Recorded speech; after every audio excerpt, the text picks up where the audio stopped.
আসসালামু আলাইকুম গাইস। এই মাত্র আমি Badal road, Badal primary school road. এখানে দেখেন হালকা কিছু পানি হলে কি বন্যা হয়ে যায়, একটু বৃষ্টি হলে।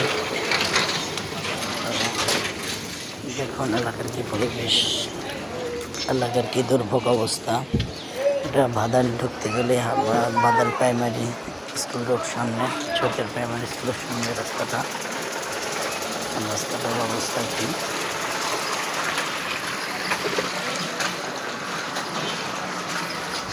হাজারো জনগণের দুর্ভোগ, মাঝে হাঁটু পানি ট্যার হয়ে এখান থেকে যাইতে হয়।